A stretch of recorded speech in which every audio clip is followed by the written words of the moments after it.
First up, viewers, Union Home Minister Amit Shah addressing the Rajya Sabha on Friday touched upon several developments that happened under the BJP government, from taking on the Stalin government over the language war to setting the record straight on the centre's zero-tolerance policy towards terrorism. Amit Shah has sent the opposition bloc into quiet corners. Here are the excerpts of the HM's address in Lok Sabha.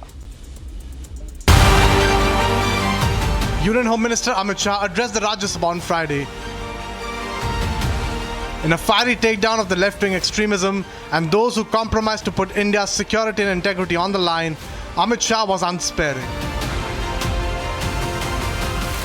मैं सबसे पहले एक बात इस सदन में जिम्मेदारी के साथ बताना चाहता हूं। 21 मार्च 2026 को इस देश से नक्सलवाद समाप्त। इसके पीछे नरेंद्र मोदी सरकार के 10 साल का परिश्रम, नरेंद्र मोदी जी के आने के बाद आतंकवाद के खिलाफ जीरो टॉलरेंस की नीति प्रधानमंत्री की है। पहले हमले होते थे, कुछ नहीं होता था, कोई कुछ नहीं बोलता था, जवाब नहीं दिए जाते थे। मोदी जी के आने के बाद उरी और पुलवामा में हमला हुआ। 10 ही दिन में पाकिस्तान के घर में घुसकर सर्जिकल स्ट्राइक और एयर स्ट्राइक कर जवाब दिया। और नरेंद्र मोदी सरकार ने भारतीय भाषा अनुभाग का एक नई शुरुआत की है, जो सभी भारतीय भाषाओं को बलवत्तर करेगी।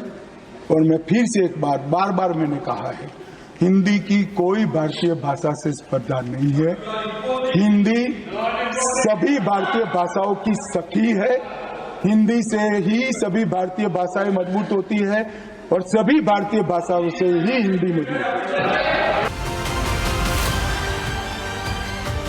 कुछ लोग पंजाब में भी बिंडरान वाले बनने का प्रयास भी किया, आगे भी बढ़े।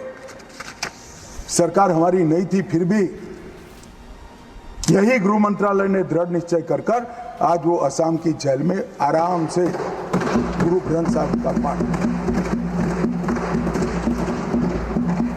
ये नरेंद्र मोदी सरकार, इस सरकार के रहते देश पर खतरे राजनीतिक आइडियोलॉजी के कारण पनपने हम नहीं देंगे। उनको खड़ा होने से पहले ही समाप्त कर दिया जाएगा। कानून और व्यवस्था का जिम्मेदारी जब राज्यों का होता है, तब अब 76 साल के बाद ऐसी परिस्थिति खड़ी हुई है कि कई प्रकार के क्राइम राज्य की सीमा तक सीमित नहीं होते, वो अंतरराज्य भी होते हैं, बहुराज्यीय गुनाह भी होते हैं, और कई अपराध ऐसे होते हैं जो देश की सीमा के बाहर से भी हमारे देश में किए जाते हैं। और इस सबको देखते हैं तो समयानुकूल तरीके से गृह मंत्रालय में परिवर्तन होना बहुत जरूरी होता है।